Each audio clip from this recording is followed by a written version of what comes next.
नमस्कार। UPPSC GIC की प्रवक्ता भर्ती या यूपी पीजीटी इकोनॉमिक्स, इन दोनों परीक्षाओं में जो बहुविकल्पी प्रश्न है, तो अर्थशास्त्र में कुछ महत्वपूर्ण प्रश्न है जो प्राय पूछे जाते हैं। पहला है कि भुगतान संतुलन का विपक्ष में रहने का क्या कारण है। तो इसके कुछ महत्वपूर्ण कारण है।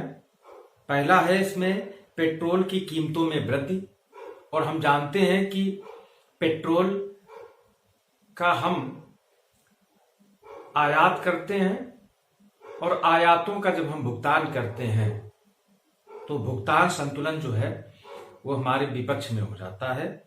आयात में उदारीकरण से आयात की मात्रा जो थी, आयात के मूल्य वो बढ़ गए, आयात की मात्रा में वृद्धि भई, आयात अधिक हुए, तो हमें जब इन आयातों का भुगतान किया तो भुगतान संतुलन हमारे विपक्ष में रहा।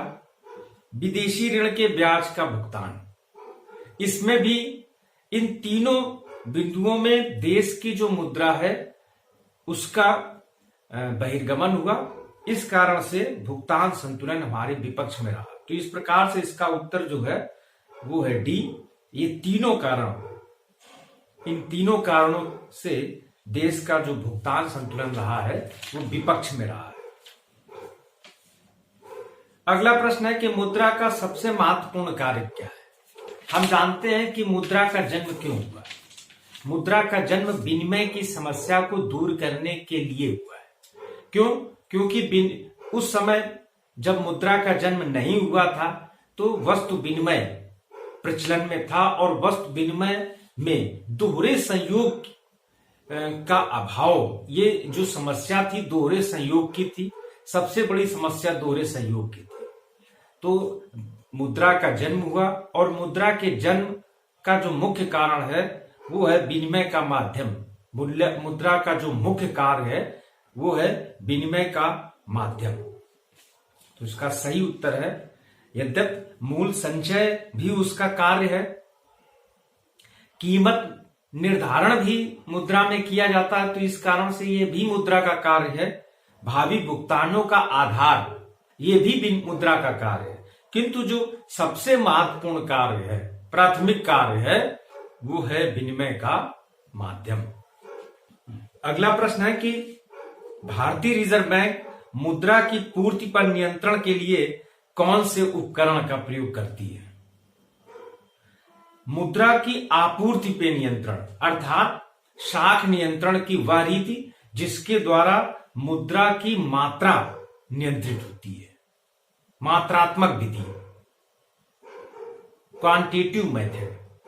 तो इसमें चयनित ऋण नियंत्रण, वैधानिक तरल अनुपात और कैश रिजर्व रेशियो, ये तीनों जो बिंदु हैं, ये तीनों परिमाणात्मक विधियां हैं, और इन तीनों के द्वारा जो मुद्रा की आपूर्ति है, शाख का नियंत्रण, इन तीनों के द्वारा शाख का नियंत्रण होता है। अगला प्रश्न है कि भारतीय रिजर्व बैंक वाणिज्यिक बैंकों को ऋण देती है, उसे कहते हैं। तो इसमें रेपो रेट दिया गया है, और रिवर्स रेपो रेट, जो इसमें रिजर्व है वो रिवर्स रेपो रेट है। तो रेपो रेट भारतीय रिजर्व बैंक वाणिज्यिक बैंकों को अल्पकाल में जो जिस दर पर ऋण प्रदान करती है वो कहलाती है रेपो रेट। तो इसका सही उत्तर है ए, रेपो रेट। अगला प्रश्न है कि सरकार कीमत नियंत्रण का प्रयास करती है। किसके द्वारा सरकार कीमत नियंत्रण का प्रयास करती है। तो इसमें दिया गया है विकल्प में ए में मौद्रिक नीति, बी राजकोषीय नीति, विशेष कानून, या डी उपर्युक्त सभी। तो मौद्रिक नीति, मौद्रिक नीति के द्वारा सरकार कीमतों पर नियंत्रण लगाने का प्रयास करती है। तो इसका सही विकल्प है मौद्रिक नीति। अगला प्रश्न है कि भारत में कीमत वृद्धि को रोकने के लिए कौन सा विशेष उपकरण है? तो कीमत क्यों वृद्धि होती है? कीमत का निर्धारण हम जानते हैं, कीमत का निर्धारण मांग और पूर्ति की सापेक्षिक शक्तियों के द्वारा होता है। उस बिंदु पर किसी वस्तु की कीमत निर्धारित होती है जहां पर वस्तु की मांग और वस्तु की पूर्ति संतुलित अवस्था में होती है। अब कीमत वृद्धि क्यों होती है? तो कीमत वृद्धि का एक महत्वपूर्ण कारण यह होता है कि मांग और पूर्ति में असंतुलन, और मांग और पूर्ति में असंतुलन के कई कारण होते हैं। तो इसमें जो दिया गया है उत्पादन में वृद्धि, उत्पादन में वृद्धि करके भी हम कीमत वृद्धि को नियंत्रित कर सकते हैं। जब मांग अधिक है, पूर्ति कम है, तब कीमतें बढ़ जाती हैं। तो इस प्रकार से यदि हम उत्पादन में वृद्धि कर दें, मांग के बराबर पूर्ति कर दें, तो इससे जो कीमत है वो नियंत्रित हो जाएगी।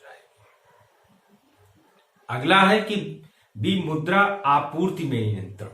हम जानते हैं कि जब चलन में मुद्रा की मात्रा अधिक हो जाती है तब मुद्रा प्रसार, इन्फ्लेशन का जन्म होता है, और इन्फ्लेशन में भी मुद्रा की क्रय शक्ति कम हो जाती है, अर्थात वस्तु की कीमतें जो होती हैं वो बढ़ जाती हैं। तो हम जो इन्फ्लेशन है, मुद्रा की आपूर्ति को नियंत्रित कर लें, तब भी हम वस्तु की कीमतों को नियंत्रित कर सकते हैं। और सी है लोक विकास व्यय में वृद्धि। सार्वजनिक व्यय में जब वृद्धि होती है तो एक प्रकार से अप्रत्यक्ष रूप से जनता की क्रय शक्ति में वृद्धि होती है। तो इस प्रकार से यदि हम लोक व्यय में भी कमी कर दें तब भी वस्तु की कीमतों में नियंत्रण हो जाएगा। तो इस प्रकार से इसका सही उत्तर है डी, उपरोक्त सभी। अगला प्रश्न है कि कीमत नीति का क्या उद्देश्य है?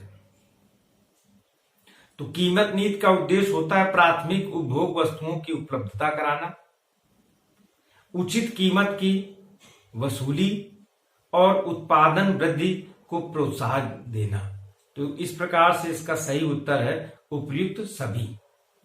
अगला प्रश्न है कि भारत में संपूर्ण रोजगार का सबसे बड़ा रोजगारदाता कौन है? क्या उद्योग है, या वित्तीय सेवा क्षेत्र है, कृषि है, या सामाजिक सेवाएं? हम जानते हैं कि देश की लगभग 60% जनसंख्या आज भी कृषि व उससे संबंधित कार्य कर रही है।